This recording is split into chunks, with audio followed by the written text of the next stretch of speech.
이제 다 함께 자리에서 일어서셔서 성령 강림절 후 19번째 예배를 거룩하신 하나님 앞에 드리시겠습니다.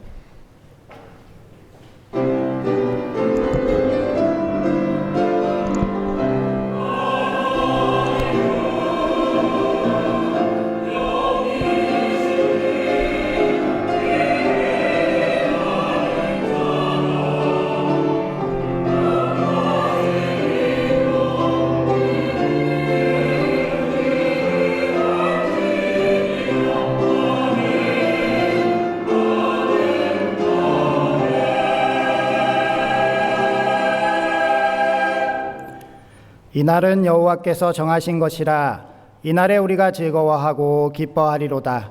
여호와여 구하옵나니 이제 구원하소서. 여호와여 우리가 구하옵나니 이제 형통하게 하소서. 하나님은 영이시니 예배하는 자는 영과 진리로 예배할지니라. 아멘. 사랑이 많으신 하나님, 예수님의 십자가 보혈로 죄의 씻음을 받게 하시며 하나님의 자녀로 거듭나게 하여 주신 은혜에 감사드립니다. 죄와 사망의 권세에서 건져주실 뿐만 아니라 아버지가 그 자녀를 보호하여 주는 것 같이 날마다 우리의 손을 잡아 안전하고 평안한 길로 인도하여 주시니 감사드립니다. 오늘은 거룩한 주일을 맞이하여 하나님의 자녀로 거듭난 저희가 경배와 찬양을 드리며 예배의 자리로 나아왔습니다.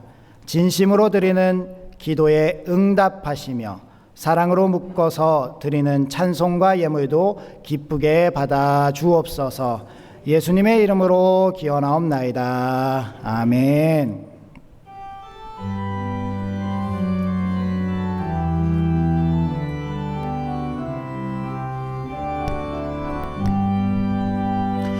여기에 모인 우리 주의 은총 받은 자여라. 주께서 이 자리에 함께 계심을 아노라. 언제나 주님만을 찬양하며 따라가리니 시험을 당할 때도 함께 계심을 믿노라. 이 믿음 더욱 굳세라. 주가 지켜주신다.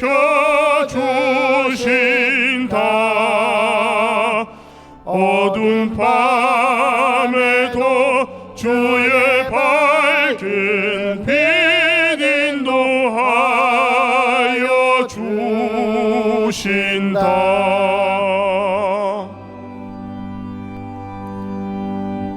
이스라엘은 이제 말하기를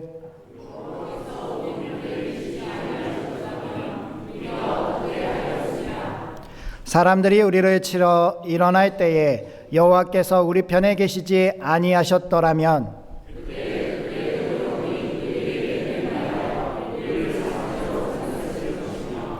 그때의 물이 우리를 휩쓸며 시내가 우리 영혼을 삼켰을 것이며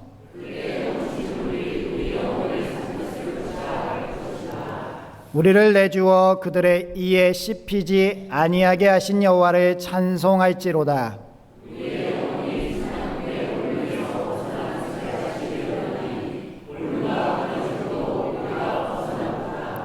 우리의 도움은 천지를 지으신 여호와의 이름에 있도다. 아멘. 이제 다 함께 참회의 기도를 드리시겠습니다.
하나님은 자신의 죄를 정직하게 자백하는 우리들에게 이렇게 말씀하셨습니다.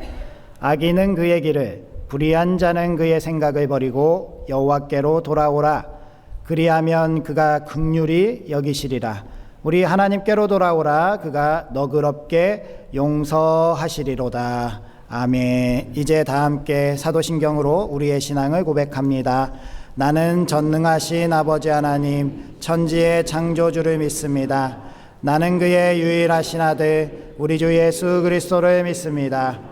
그는 성령으로 잉태되어 동정녀 마리아에게서 나시고 본디오 빌라도에게 고난을 받아 십자가에 못 박혀 죽으시고 장사된 지 사흘 만에 죽은 자 가운데서 다시 살아나셨으며 하늘에 오르시어 전능하신 아버지 하나님 우편에 앉아 계시다가 거기로부터 살아있는 자와 죽은 자를 심판하러 오십니다.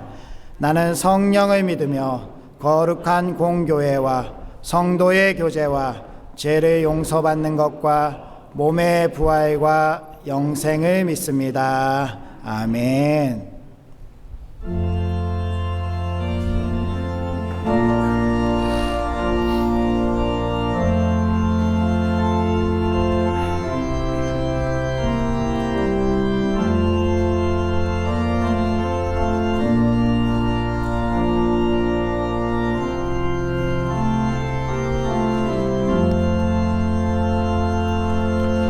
죄짐 맡은 우리 구주 어찌 좋은 친구인지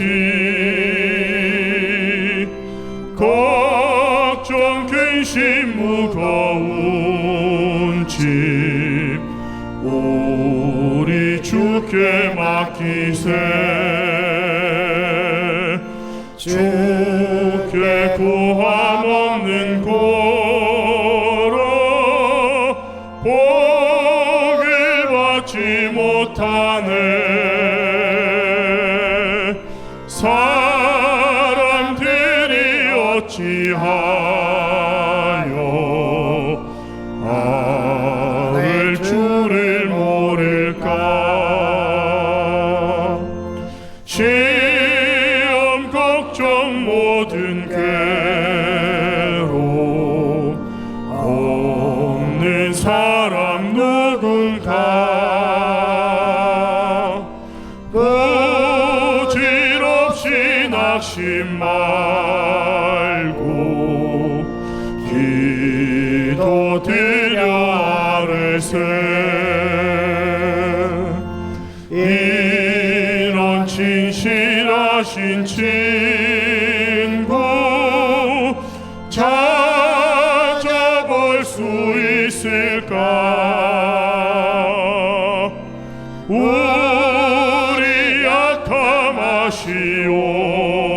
약함하시오니 어찌하니 아를까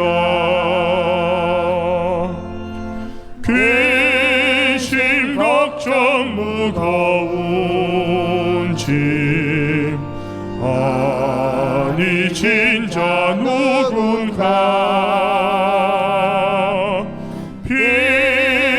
피난처는 우리 예수 주께 기도드리세 세상 친구 멸시하고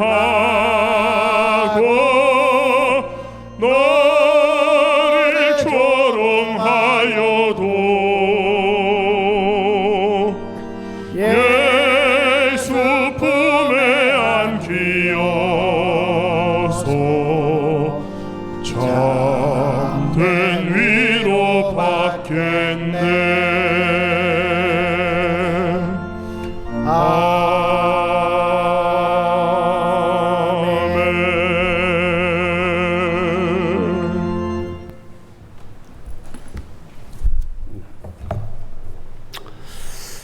여호와께 감사하라. 그는 선하시며 그 인자하심이 영원함이로다.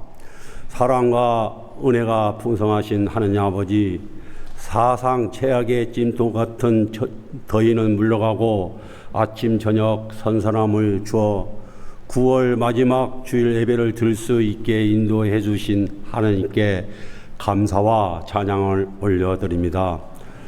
풍성한 열매가 가득하고 감사가 가득한 가을 계절 맞이하여 풍요로운 수확의 기쁨, 창조물이 대자연을 아름답게 장식하며 축복하여 주심에도 감사드립니다.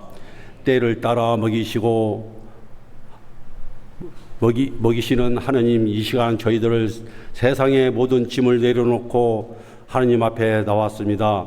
신앙을 믿는 것과 아는 것의 간격을 좁히는 싸움이라고 말씀하셨는데 늘 주님의 도우심과 보호하심을 받으면서 저희들이 교만하여 주님 말씀을 순종하지 못했던 적이 많았음을 고백합니다.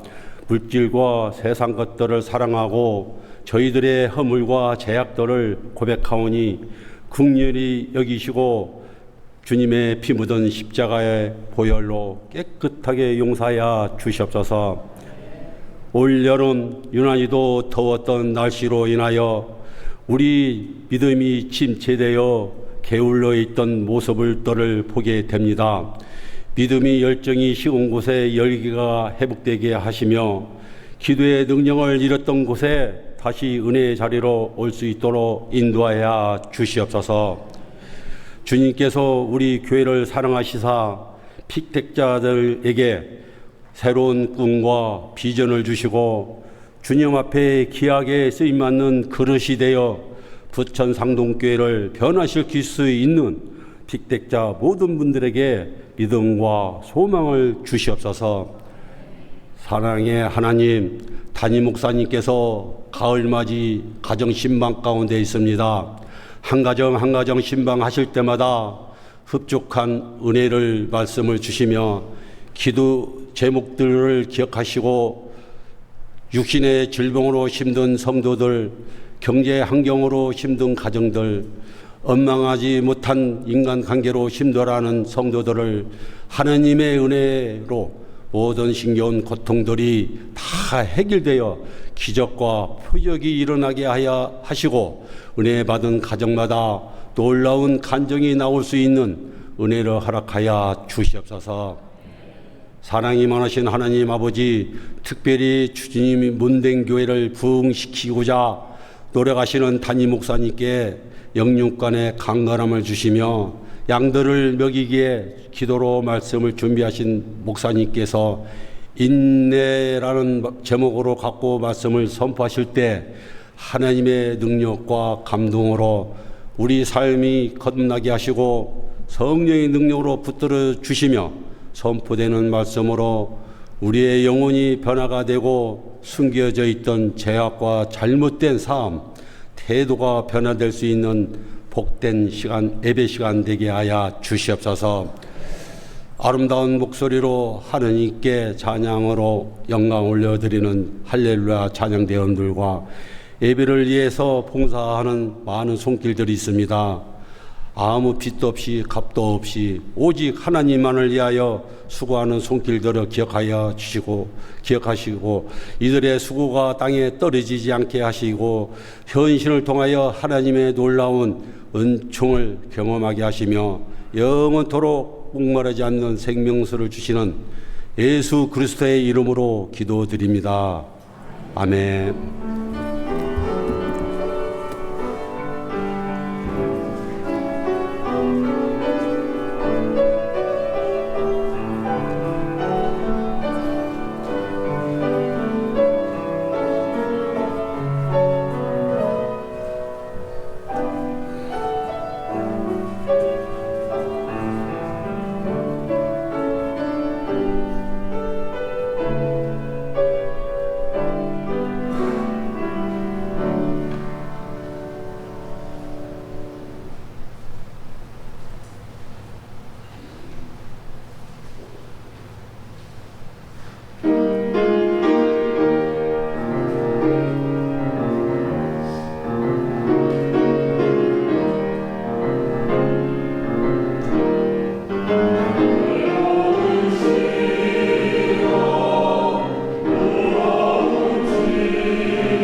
아멘. 하나님께 영광의 박수 올려드리도록 하겠습니다. 교회 소식을 전해드립니다. 어제 우리 부천로의 남성교회 연합회 주관으로 연합 찬양제가 있었는데요. 우리 교회 연합 찬양제가 가서 격을 높이는 정말 큰 은혜를 끼치는 좋은 찬양이 있었습니다. 정말 하나님의 은혜가 아닌가 싶고요. 우리 찬양대가 앞으로 더 주님을 많이 찬양할 수 있도록 기도 많이 해주시기 바랍니다. 온 세대 새벽 예배가 10월 1일 화요일에 있습니다. 이날은 저희가 지난번 3월 1일 때 쉬는 날이어서 6시에 예배를 드렸던 것처럼 이번에도 임시 공휴일로 지정되어서 우리가 6시에 진행을 합니다. 6시에 진행하는 이유를 아시겠죠? 네, 빠지지 마시고 나오시라는 거. 그리고 특히 우리 자녀들 나와서 같이 은혜 받으시고 1년에 3월, 10월 2번 정도는 하나님께 시작하면서 마치면서 이렇게 새벽 예배를 쌓으면 하나님께서 우리에게 갑절에 복을 주실 줄 믿습니다. 매일 감사 노트 120 챌린지가 계속되고 있습니다. 마감이 얼마 남지 않았기 때문에 지금 다시 광고를 드리는데 아직까지 시작 안 하신 분이 있다면 꼭 나머지 숙제 하시고요. 아니면 지금부터라도 써서 꼭 추수감사주일 이전까지 잘 감사의 제목들을 적으셔서 우리 교회로 제출해 주시면 소정의 선물 우리 카페 이용권을 드릴 거니까요. 꼭 많은 관심을 가지시고 참여해 주시기 바랍니다. 가을맞이 구역 및 가정 신방 중에 있습니다. 우리 박재성 목사님께 일정 조율해 주시고요.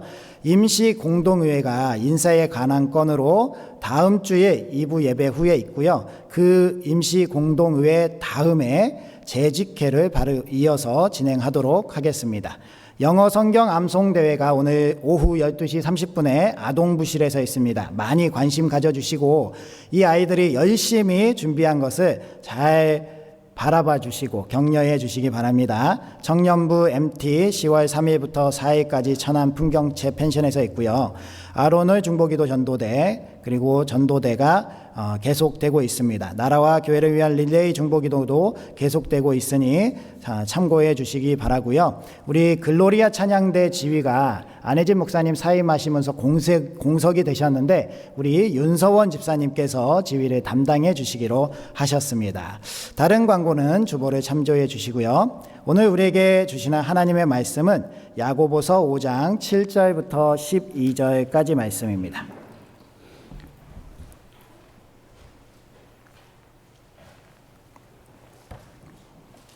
신약성경 375면쯤에 있습니다. 야고보서 5장 7절부터 12절까지 말씀. 이 계시의 말씀을 통하여서 하나님의 음성 들으시기 바랍니다. 그러므로 형제들아 주께서 강림하시기까지 길이 참으라.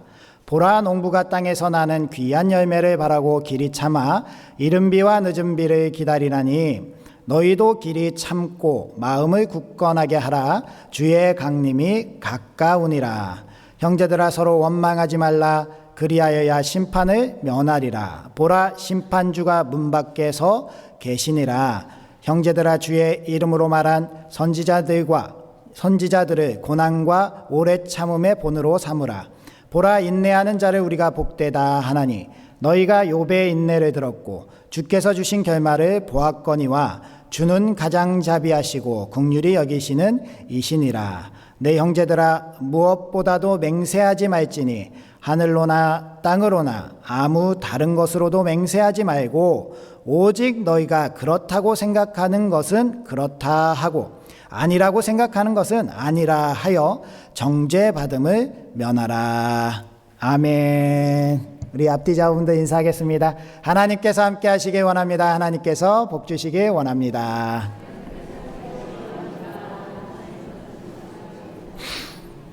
네.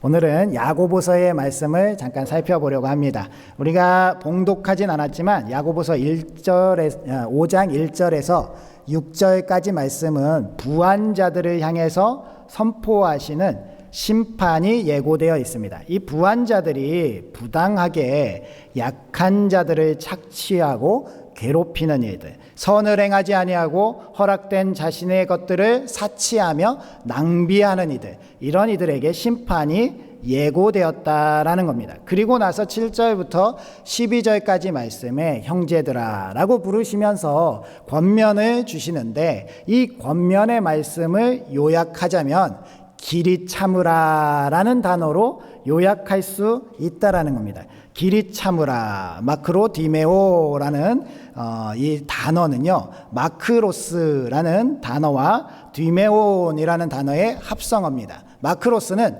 길다, 오래오래라는 뜻이고요. 디메온이라는 단어는 화내다, 분노하다라는 뜻입니다. 즉 두 단어를 합치면 어떻게 되죠? 화내는 것으로부터 멀다, 분하게 생각하고 폭발하는 것으로부터 멀리 오래오래 길게 멀어져 있다라는 뜻입니다. 따라서 길이 참으라라는 이 말씀, 우리 용어로 인내라는 것을 우리가 다시 한번 신앙생활하면서 이 인내에 대해서 결단하는 시간이 되어야 할 줄 믿습니다. 좋은 소식이 우리나라에 있었습니다. 이 동두천시에 거주하는 30대 부부가 자연 임신으로 우리나라 최초로 5남매를 낳았다고 합니다. 대단하죠. 예. 정말 우리나라에서 이렇게 인공수정이 아니라 자연 임신으로 5남매를 낳은 것이 처음이었는데요. 이 산모가 다낭성 난소 증후군을 겪고 있어서 이걸 치료하고 나서 바로 임신이 되었는데 5남매가 임신이 된 겁니다. 부모가 이 아이들을 어떻게 할까? 의사의 권유로는 몇 명을 낙태시키고 몇 명을 선택해서 키우자라고 이야기를 했는데, 이 부모가 상의를 해서 5명을 다 낳기로 했고요. 정말 이 5명의 아이를 끝까지 다 주스를 채우지 못하고 27주 만에 제왕절개로 출산을 했지만 모두 다 인큐베이터에서 건강하게 자라고 있다라는 좋은 소식입니다. 우리나라가 저출산으로 이렇게 어려운 가운데 5남매가 탄생한 신호탄이 돼서 우리 저출산이 좀 해결이 되면 좋지 않을까, 그런 생각을 하게 됩니다. 그런데 제가 이 기사를 보면서요, 마냥 와 기쁘다, 좋다, 행복하다라고 생각하지 못한 이유가 있습니다. 갑자기 제가 제 아이를 낳고 키우면서 엄청나게 힘들었던 육아의 때가 생각나기 시작했습니다. 어이구, 저 5명을 어떻게 키우지? 그런 생각이 드는 거예요. 야, 정말 나 1명 낳고도 정말 죽을 뻔했는데 저 5명을 어떻게 키울까 도저히 상상이 안 된다라는 생각을 했다라는 겁니다. 제가 이 1명의 아이를 키우면서요, 정말 제가 아이를 왜 낳았을까라는 그런 후회를 참 많이 했던 것 같아요. 그 당시는 너무나도 힘들었고요. 그럼에도 불구하고 이 아이를 끝까지 참고 인내하면서 양육하고 지금까지 올 수 있었던 이유는 그때마다 조금만 지나면 괜찮아진다라는 이야기를 들었기 때문입니다. 제가 아이를 막상 낳고 막 힘들 때요, 100일만 참으면 돼, 100일의 기적이 있어, 100일만 참으면 돼 해서 정말 이를 꾹 참고 물고 100일을 기다렸는데요, 100일이 지나도 사실 뭐 드라마틱한 변화는 없더라고요. 그럼에도 불구하고 조금 더 자주는 거, 조금 더 편안해진 것, 조금 아이를 보는데 여유가 생기고 익숙해진 것이 저로부터 굉장한 위안을 주었습니다. 그런 걸 보면서 우리가 참는 것, 인내하는 것에 있어서 중요한 것이 이것의 결과를 아는 것이구나라는 것을 깨닫게 됐다는 거예요. 우리가 육아를 하면서도 이 육아가 만약에 이 아이가 크지 않고요, 계속 이런 상태로 죽을 때까지 이렇게 키워야 된다라고 하면 저는 아마 도중에 포기했을지도 모릅니다. 그런데 이 육아의 끝이 있다. 이 아이는 반드시 크고 반드시 걷기도 하고 나중에는 이렇게 기저귀도 안 갈아도 되고 도중에 일어나서 우유를 안 타도 된다라는 그러한 희망이 있었기 때문에 참을 수 있었다라는 겁니다. 우리 모든 사람들에게 중요한 것이 바로 이러한 경험적 지식입니다. 내가 반드시 살아보지 않았어도요, 다른 사람이 경험함으로 말미암아 쌓아진 지식은 우리가 무언가를 견디고 참고 인내하는데 굉장히 중요한 역할을 한다라는 겁니다. 우리가 경험해 보지 않았지만 반드시 우리에게 있는 그 일이 있습니다. 그것이 무엇일까요? 바로 죽음입니다. 여기 계신 분들은 한 번도 지금 죽음을 경험해 보지 않았습니다. 내가 죽어본 사람이 없다라는 거죠. 그러면서도 우리는 죽음이 있다라는 것을 분명히 알고 있습니다. 왜냐하면 하나님께서 죄로 말미암아 죽음을 인간들에게 주셨고, 그 죽음으로 말미암아 우리 앞세대 많은 사람들, 그 사람들이 다 죽었기 때문에 우리도 한 사람도 비껴나가지 않고 죽음이 있을 것이다 라는 것을 다 알고 있습니다. 아무리 큰 권력자도요, 부자도요, 아무리 학식이 많고 인기가 많아도 결국에는 모두 다 죽음이라는 끝이 있다라는 겁니다. 그러면서 이 죽음이 마지막이라고 하면 사실 인생에 살아가는 것이 크게 의미가 없을 수 있는데요, 모든 것이 끝이다 그러면 마음대로 살다가 에라 모르겠다 그리고 죽으면 되는데, 그것이 또 아니라는 것도 우리가 알고 있습니다. 예수님을 믿는 사람들은 예수님으로 말미암아 우리가 하나님의 나라로 갈 수 있는 그 구원이 우리에게 주어졌다는 그 사실을 믿는다는 겁니다. 분명한 사실은 우리 이전의 믿음의 선배들이 그 믿음의 길을 가셨고 죽음을 초월해서 하나님의 나라로 가는 그 놀라운 길을 우리가 알고 있기 때문에 경험적 지식으로 우리에게 쌓여져 있는 그러한 놀라운 은혜는 우리에게 주님의 강림이 반드시 있고 우리도 하나님의 나라에 임하게 될 것이며 죽음이 끝이 아니라 하나님과의 영생 복락이 우리에게 있다라는 것을 확신할 수 있다라는 겁니다. 따라서 우리가 살아가는 이 시대의 일들, 참으로 많은 일들이 일어나지 않습니까? 정말 100년 정도, 120년 길게 산다고 해도 이 기간 동안 정말로 많은 일들이 일어나고요. 저희가 좋아하는 일들만 일어나는 것이 아니라 저희에게 힘든 일도 있고 어려운 일도 있고 정말 하루를 살아가다가도 수도 없이 우리의 감정을 요동치게 하는 많은 일들이 있지만, 그러한 일들로부터도 우리가 참고 인내하고 하나님을 잘 믿는 믿음 안에서 거할 수 있는 이유, 그것은 우리가 반드시 우리 주님 안에서 주어지는 영원한 나라가 있기 때문입니다. 그래서 우리가 오늘도 이 영원한 하나님의 나라에 대해서 소망을 두면서 오늘 말씀에서 우리에게 주어지는 교훈들에 대해서 살펴보고 그 교훈들을 말미암아 우리 이 어려운 때에 우리가 참고 인내하면서 주님께서 칭찬하시는 그러한 거룩한 부천상동교회가 되어야 할 줄 믿습니다.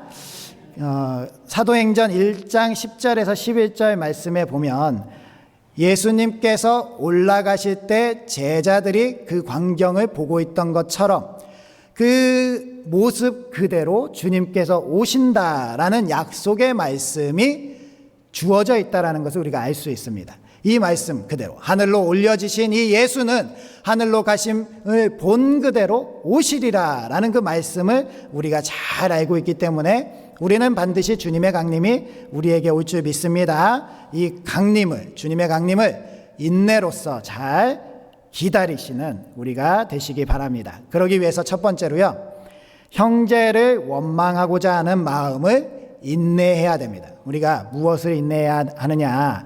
형제를 원망하고자 하는 마음을 인내해야 된다는 거예요. 9절 말씀 한번 읽어볼까요? 시작. 형제들아 서로 원망하지 말라.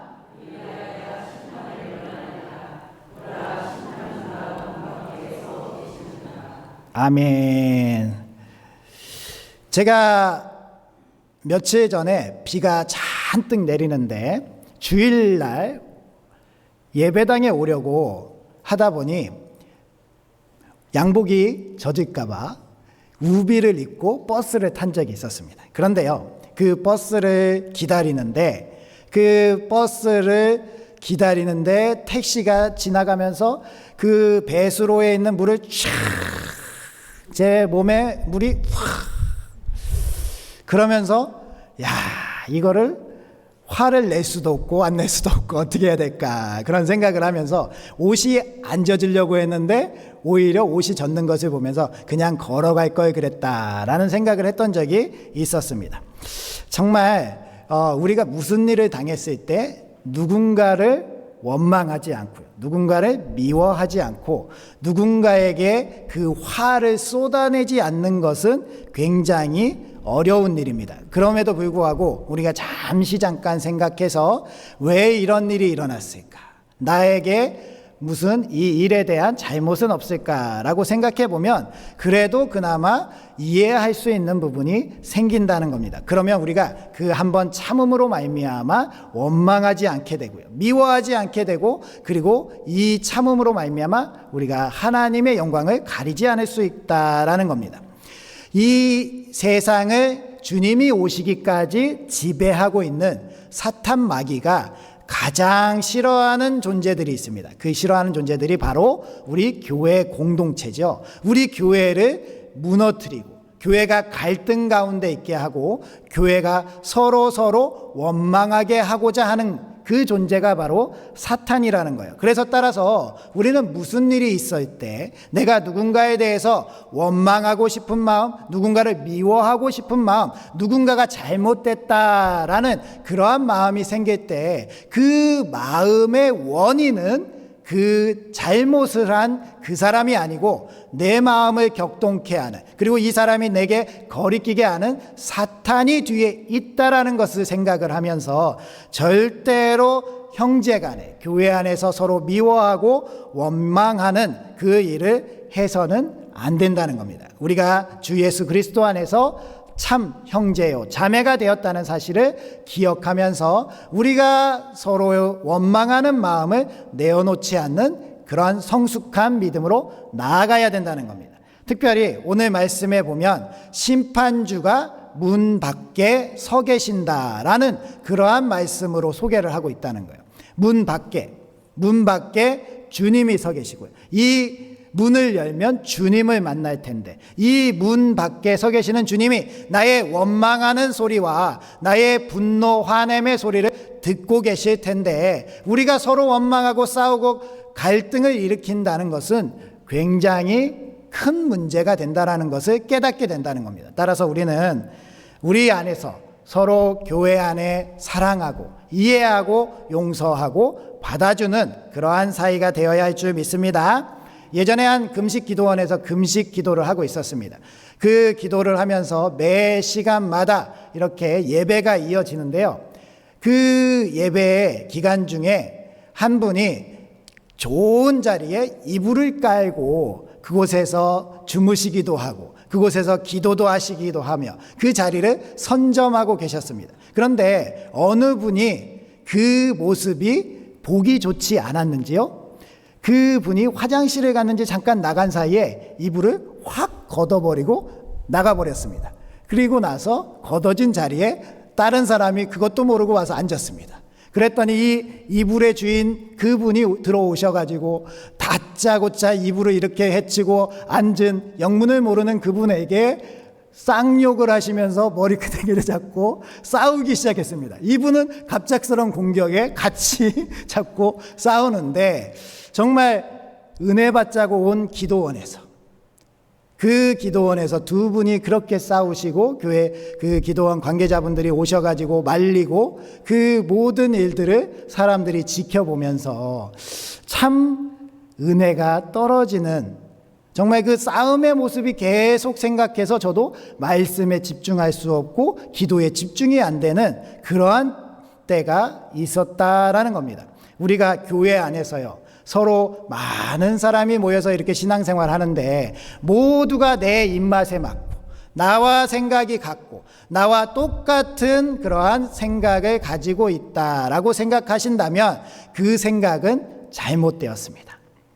우리는 다양한 사람들이 모인 것처럼 다양한 생각들이 있고요, 다양한 생각들이 있기 때문에 꼭 내가 이렇게 하려고 했을 때 반대하는 사람도 있고요. 그것보다 더 좋은 생각을 하시는 분들도 있고 또 그 중에 협력을 잘 해주시는 분들도 있다라는 겁니다. 따라서 우리는 주님이 강림하실 때까지 이 마음이 하나 되는 것이 굉장히 어려운 일이구나라는 것을 인정하면서 우리가 서로 맞춰가는 것이다라는 것을 받아들여야 된다는 겁니다. 사도행전 6장에 보면요, 초대교회에서도 이러한 갈등이 있었다는 거예요.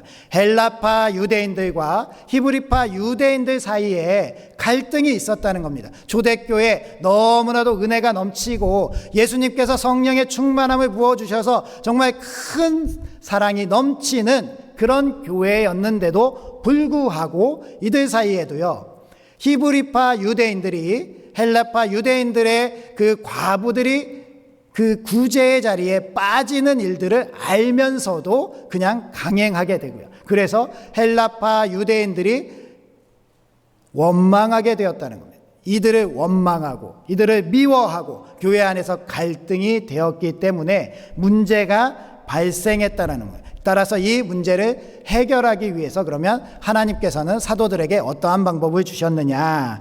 사도행전 6장 1절에서 7절 말씀에 보면 이렇게 기록되어 있습니다.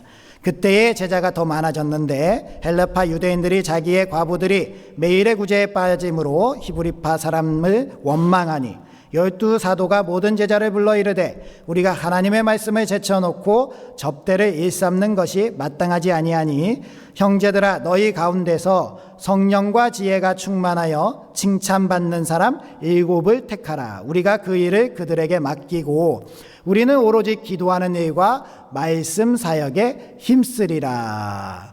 이래서 7의 집사들을 세우고요. 7절 말씀에 보면 하나님의 말씀이 점점 왕성하여 예루살렘에 있는 제자의 수가 더 심히 많아지고 허다한 제사장의 무리도 이 도에 복종하니라 라고 말씀이 기록되어 있다는 겁니다. 교회 안에서 갈등이 발생했을 때, 분쟁이 일어났을 때 하나님의 해결 방법은 직분자를 세우는 것이고요.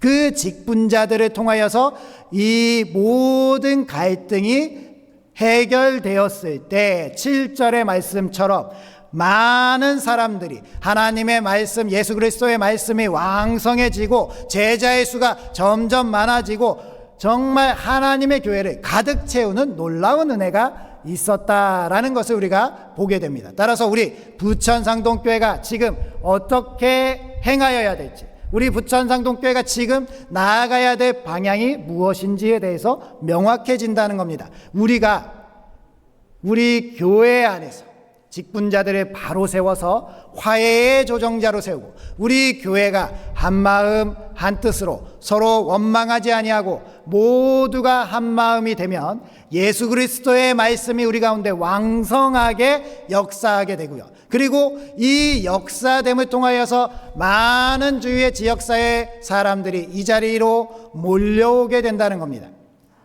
이 놀라운 은혜가 우리 가운데 일어나게 될 줄 믿습니다. 직분자들을 그래서 우리가 잘 따라주고 이 직분자들을 위해서 기도해 줘야 된다는 겁니다. 직분자들이요, 우리가 장로, 권사, 안수집사 그리고 서리집사 이 직분을 받는 이 재직들이요, 자기가 하고 싶다고 해서 하고 하기 싫다고 해서 안 하는 게 아닙니다. 하나님께서 세워주셔야 하고요, 우리 성도님들이 인정해 주어야 할 수 있는 것이 바로 직분이라는 거예요. 따라서 우리 이 직분을 받은 재직들이 각자 요소에서 본인의 맡은 바 사명을 잘 완수해 가고, 그러므로 인해서 우리 사이의 갈등과 우리 사이의 원망이 없이 잘 해결된다면 하나님께서 기뻐하시는 교회가 된다라는 겁니다. 이번에도 우리가 24명의 24분의 직분자들을 세웠는데 이 직분자들이 이 직분을 감당하기까지 이 12월 22일에 우리가 임직식을 하기로 결의했는데 이 임직식이 있기까지 사탄의 시험에 넘어지지 아니하고 우리의 직분을 잘 담당할 수 있도록 우리가 기도해주고 그들을 격려해주고 그들 가운데 하나님의 놀라운 성령의 충만함이 임할 수 있도록 우리가 기도하는 것이 필요하다는 겁니다. 직분을 맡겨놓고 나 몰라 하는 것이 아니라 우리가 같이 협력할 때에 우리가 서로 원망하지 아니하고 아름다운 교회를 세워가는 그러한 아름다운 부천 상동교회가 될 줄 믿습니다.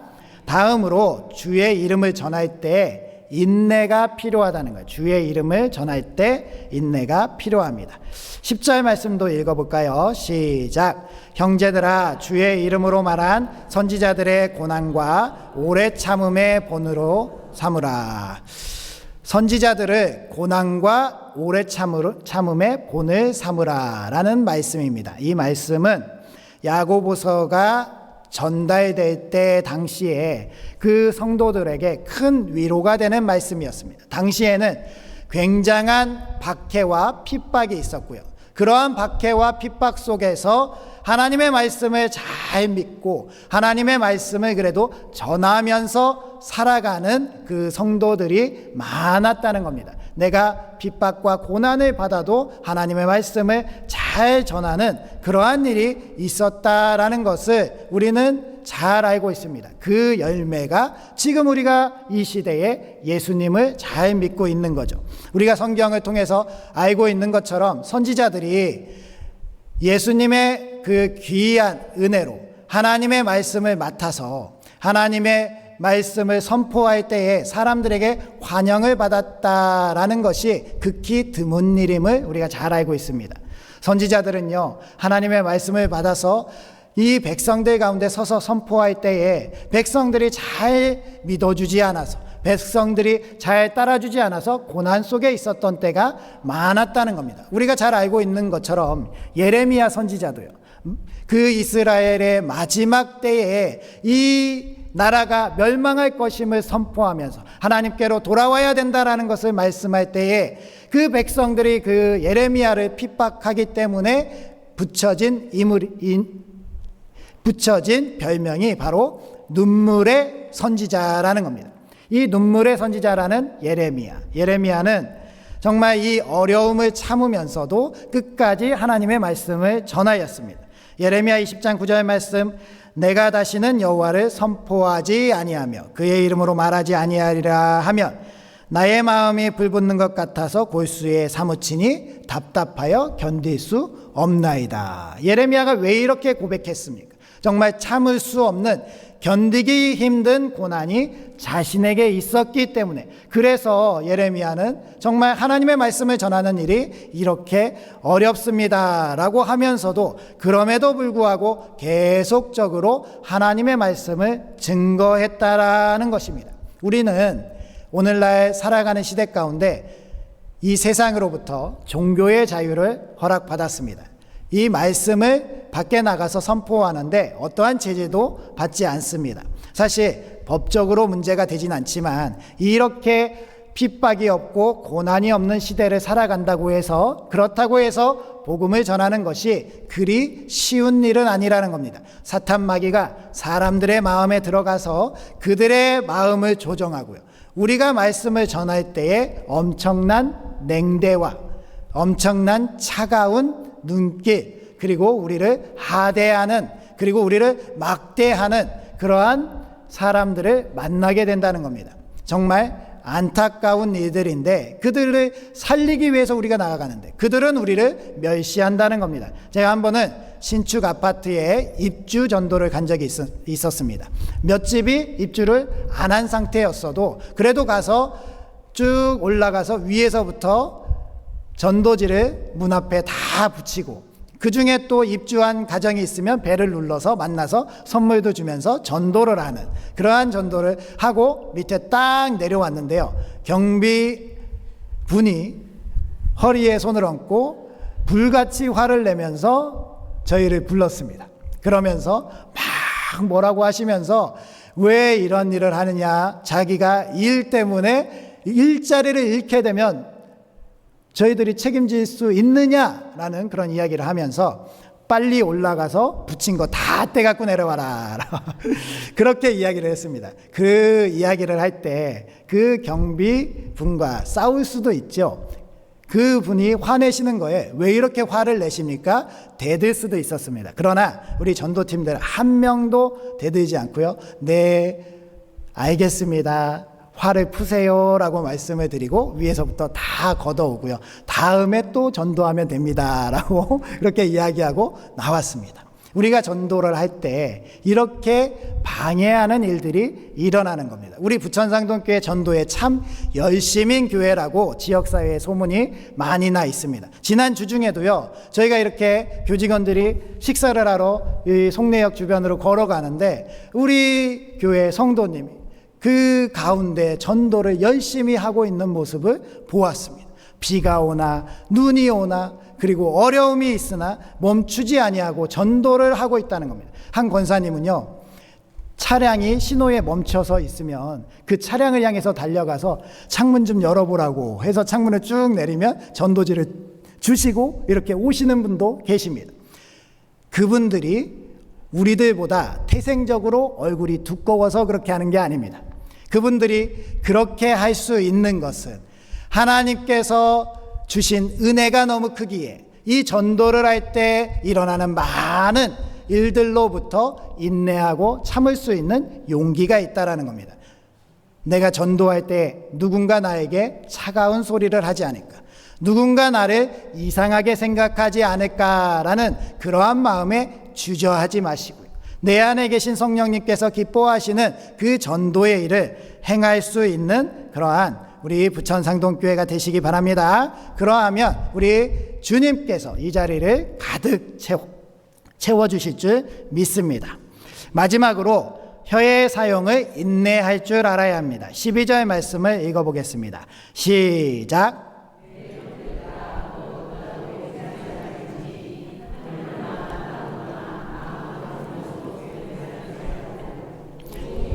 그렇다고 생각하는 것은 그렇다 하고 아니라고 생각하는 것은 아니라 하여 정죄받음을 면하라. 아멘. 우리가 주님이 강림하실 때까지 우리가 우리 안에서 또 조심해야 되는 것은 이 혀의 사용입니다. 특별히 오늘 말씀에서는 맹세하지 말라라고 말씀하셨지만 야고보서 3장에 보면 전체적으로 이 혀의 사용이 우리에게 있어서 굉장한 문제를 발생시키고 있다라는 말씀을 하고 계십니다. 여기에서 맹세하지 말라라고 말씀하신 이유는요, 당시에 야고보서가 전달돼 그 시대 사이에 이 유대인들 사이에 자신의 말이 옳다라는 것을 증명하기 위해서 하나님의 이름을 걸고 맹세하는 일이 너무나도 흔했다라는 겁니다. 하나님의 이름을 걸고 맹세하는 것. 저도 학창시절에 우리 친구들 사이에 많이 경험했던 일입니다. 친구들이 다 하나님을 믿지 않으니 하나님의 이름으로 맹세해봐야 친구들을 인정하지 않잖아요. 그래서 친구들 사이에서는 무엇을 가지고 맹세했느냐? 부모님의 이름을 걸고 맹세를 했다는 겁니다. 내 말이 맞아. 내 말이 맞으니 너 그럼 틀리면 어떡할래? 너의 어머니의 이름을 걸고 맹세할 수 있니? 라고 이야기했고요. 그것에 대해서 얼굴이 빨개지면서 좋아! 이게 아니면 우리 엄마 거지야! 이런 식으로 내기를 했다라는 겁니다. 그게 참 어리석은 일이죠. 별로 중요하지도 않은 걸 가지고 서로 기싸움을 했던 그런 때가 생각이 납니다. 이 유대인들 사이에서도 교회 안에서도 많은 일들이 이렇게 있었고요. 그 가운데 하나님의 이름을 걸고 맹세하는 일이 있었다는 겁니다. 계명 10계명의 3계명 하나님의 이름을 망령되이 일컫지 말라라는 이 계명을 어기는 일, 이 일을 서슴지 않고 했던 사람들이 있었을 때 교회의 분위기가 망쳐지고 서로 원망하는 일들까지 일어나게 된다라는 것을 결국에는 우리가 혀의 사용을 조심해야 된다라는 그 말씀으로 우리에게 전하고 있다라는 겁니다. 야고보서 3장 5절에서 6절 말씀도 읽어보겠습니다. 시작. 이와 같이 혀도 작은 지체로 대해 큰 것을 자랑하도다. 보라, 얼마나 작은 불이 얼마나 많은 나무를 태우는가. 혀는 곧 불이요 불의 세계라. 혀는 우리 지체 중에서 온몸을 더럽히고 삶의 수레바퀴를 불사르나니 그 사르는 것이 지옥불에서 나느니라. 아멘. 한번 내뱉은 말을 주워 담을 수 없습니다. 그 말은 천리를 간다고 했습니다. 우리가 이 혀의 사용을 인내하고 절제하지 않으므로 이 입에서 누군가를 힘들게 하는, 누군가를 괴롭히는 말이 나오게 되고요. 누군가와 경쟁하는 그러한 사이에서 맹세하는 말이 나와서 우리가 하나님을 실망시키게 되고 하나님 앞에 거룩함을 상실하게 되는 것은 우리의 오롯이 잘못한 것임을 인정해야 됩니다. 따라서 우리는 우리의 입에서 거룩하고 생명을 살리고 칭찬하고 하나님께서 기뻐하시는 말만 내뱉을 수 있는 그러한 우리가 되어야 할 줄 믿습니다. 그렇게 우리 부천상동교회가 아름다운 말이 살아 역사하는 교회, 그래서 서로가 혀의 사용으로 말미암아, 우리가 말함으로 말미암아 서로 문제가 되지 않는 교회가 됨으로 인해서 하나님의 영광을 드러내신다면 하나님께서 기뻐하시는 교회로 우리 이 마지막 시대에 주님께서 오실 그 날을 잘 준비하는 그러한 교회가 될 줄 믿습니다. 기도하시겠습니다. 하나님, 우리를 위해서 오늘도 많은 사랑과 은혜를 부어주심에 감사드립니다. 죄로 말미암아 죽을 수밖에 없는 저희들에게 예수 그리스도의 속죄로 영생의 길을 주시고 그 놀라운 은혜를 성령님을 통하여 믿게 하시고 오늘과 같이 온 마음을 다하여 예배하게 하심을 감사드립니다. 하나님께서 약속하신 예수님의 강림의 때가 곧 임박했음을 저희는 압니다.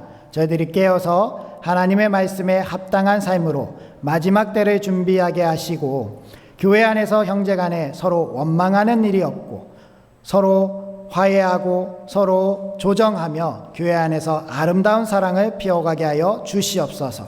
또한 저희 교회 직분자들이 하나님께서 주신 그 직분을 아름답게 충실히 행함으로 말미암아 모두가 한 마음이 될 수 있도록 인도해 주는 우리 직분자들 되게 하여 주시옵소서. 특별히 우리가 전도를 하고 있습니다. 하나님, 죽어가는 영혼들이 주님의 전에 나와서 하나님의 영광을 드러낼 수 있도록 그들을 예수님의 이름으로 부릅니다. 그래야 할 때에 저희들을 핍박하는 일들이 일어나는 그 현장에 하나님께서 찾아가 주셔서 저희들을 지켜주시고 보호해 주시고 저희가 그러한 일들로 인하여 낭망하지 않도록 복음 전도의 사명을 끝까지 완수할 수 있도록 도와주시옵소서. 또한 아버지 하나님, 저희들이 혀로 죄를 짓지 않도록 하여 주시옵소서. 그 죄가 저희들을 사르는 불과 같이 온 교회를 사를 수도 있다는 것을 우리가 잘 알고 있습니다. 우리가 혀를 절제하고 인내하고 말을 할 때에 하나님께서 그 말 가운데 계심을 믿고 그 말을 거룩하고 선한 영향력을 끼칠 수 있는 말로 행할 수 있도록 도와주시옵소서. 그리할 때 저희 교회가 주님 안에서 든든히 서갈 수 있게 하여 주시옵시고 온전히 주님의 영광을 드러내서 하나님께서 이 자리를 가득 채워주시는 교회, 이 지역 부천시를 변화시키는 교회로 세워주시옵소서. 오늘도 예배 가운데 주님께 온 마음을 다해 예물을 드리게 하심을 감사드립니다. 한 주간의 삶의 고백과 감사를 담았사오니 그 모든 것들을 기뻐 받아주시고 하나님께서 원하시는 곳에 잘 쓰이게 하여 주시옵소서. 11조와 교회 사랑 감사 선교 구제 일천서원과 생일 감사 강단원화와 중식 헌금들의 예물을 흠양하시고 하나님께서 저희들 가운데 하늘의 신령한 복과 땅의 기름진 복을 내려주셔서 저희들이 이 어려운 때를 넉넉히 이기며 승리할 수 있도록 도와주시옵소서. 우리 부천상동교회 성도님들의 가정가정마다 주님이 많은 복을 내려주시고 함께 동행하시며 이 마지막 때를 주님의 이름을 붙들고 끝까지 인내하는 저희들 되게 하여 주시옵소서. 예수님의 이름으로 기도드립니다. 아멘. 다 같이 일어서셔서 주기도송 하시겠습니다.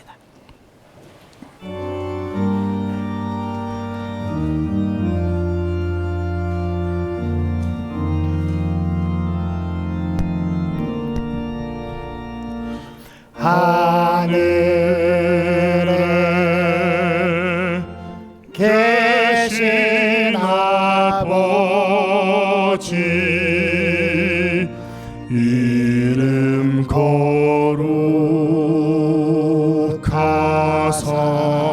거룩하사 주님 나라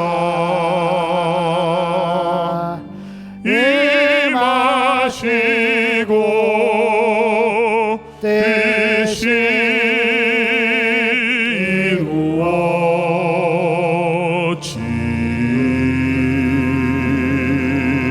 이루어지다 일용할 양식 주시고 우리들의 큰 죄 다 용서하옵시고 또 시험에 들게 마시고 악에서 구원하소서. 대개 주의 나라 주의 권세 주의 영광 영원히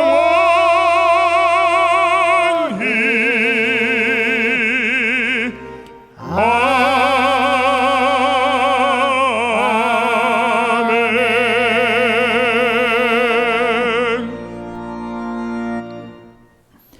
이제는 우리에게 구원의 길을 열어주신 주 예수 그리스도의 은혜와 우리를 끝까지 참아주시는 하나님의 무한하신 사랑하심과 하나님과 우리 사이의 중보자 되시는 성령님의 동행하심이 인내로 교회를 굳게 세워가기로 결단하는 우리 부천상동교회 머리머리 위에와 우리 부천시와 대한민국과 한국교회와 세계선교위에 이제로부터 영원토록 함께 하시기를 축원하옵나이다. 아멘.